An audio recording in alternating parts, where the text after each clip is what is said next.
Bienvenue si vous nous rejoignez, ce n'est pas Michel Dufresne qui est avec nous ce matin parce que je sais que vous attendez ce rendez-vous, il viendra juste après 7h. C'est Yasmine Lamis qui est là, elle est juriste, on parle héritage Yasmine avec pas mal de choses qui vont changer d'ici quelques semaines. On en parle aussi parce qu'avec toute l'affaire Hallyday, d'ailleurs les procès vont démarrer pour Laetitia.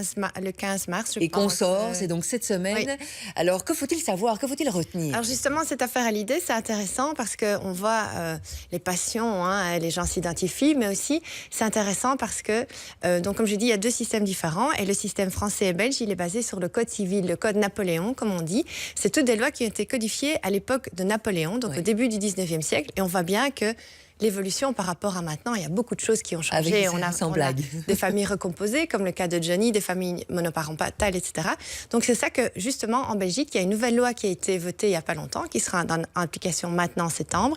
Et cette loi, eh bien, qu'est-ce qu'elle dit? Elle prévoit plein de nouveautés, notamment la possibilité de rapporter, donc je vais m'expliquer, la possibilité de rapporter une donation en valeur et plus en nature dans la masse successorale. Donc je m'explique, comme ça a l'air chinois. Oui, surtout donc, avant décédé, on pouvait toujours donner un bien immeuble, donc une maison, un appartement, à un enfant, par exemple, ou à une autre personne. Une fois que la personne était décédée, les enfants pouvaient toujours réclamer la part de leur réserve en nature. Donc, ça pouvait arriver que la personne à qui on avait donné cet immeuble doive remettre en nature, rapporter dans la masse successorale cet immeuble ou ce bien. Donc, ça créait évidemment des conflits, des problèmes. Et bien, maintenant, ça a changé. Les héritiers ne pourront plus que réclamer la contre-valeur de l'immeuble. Donc, plus remettre l'immeuble en tant que tel dans la succession, mais donner l'argent. Donc on peut le garder. Voilà, on peut le garder. On le revend si on veut, mais sinon on le garde. Donc ça, c'est intéressant. Donc ça créera déjà plus de sécurité juridique. Et alors, la grande nouveauté dans cette nouvelle loi, c'est la possibilité de conclure certains pactes successoraux. Donc ce sera la possibilité d'organiser sa succession. Et justement, ici, quand on parle du cas de Johnny, ça aurait été intéressant s'il avait pu organiser sa succession avec tous ses enfants. Parce qu'ici, jusqu'à présent, la loi belge interdisait évidemment de conclure des pactes sur notre succession future.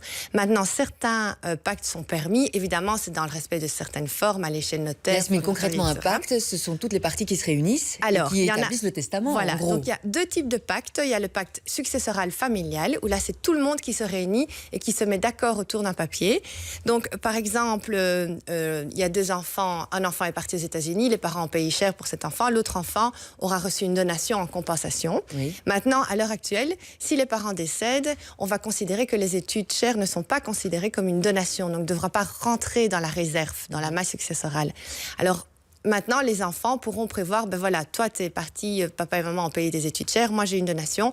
On considère qu'il y a un équilibre entre nous, donc moi je ne veux plus, après le décès de papa et maman, demander ma part de la réserve. Alors, il y a un autre pacte successoral en une seconde qui est aussi intéressant. Donc ça, c'est un pacte qui se fait entre certains membres de la famille. C'est par exemple lorsque vous avez un enfant handicapé qui ne peut pas participer à la conclusion du pacte et les parents considèrent qu'il aura besoin de plus de soins que les autres enfants qui souhaiteraient donner de leur vivant, etc. Là, les enfants peuvent renoncer à l'avance de réclamer la part de la réserve. Et alors, évidemment, c'est aussi le deuxième exemple intéressant, le cas des familles recomposées. Vous avez un beau-fils, une belle-fille que vous adorez et vous aimeriez aussi lui donner la part du gâteau, eh bien les enfants pourront renoncer à l'avance de réclamer la part de réserve qu'il aurait dû s'ils ont donné quelque chose de leur vivant. Donc, bref, ça bouge et c'est peut-être pas plus mal aussi. Quelques liens utiles en quelques secondes, Yasmine? Alors, quelques liens utiles, je pense qu'on va le voir ici apparaître. Voilà, ça, ce sera simple. Notaire.be. Notaire.be, c'est super intéressant. Il y a des vidéos qui vous expliquent tout dans les détails. Droitbelge.be et alors UCM et alors succession.-euro.eu. Ça, c'est pour tout ce qui est succession internationale. Merci Yasmine. Dans quelques minutes, c'est Pierre Herman qui nous rejoint pour nous parler d'une success story. C'est l'histoire de Gérard qui cartonne et parce qu'il est notamment polyvalent. Bon réveil, bon lundi. Il est 6h.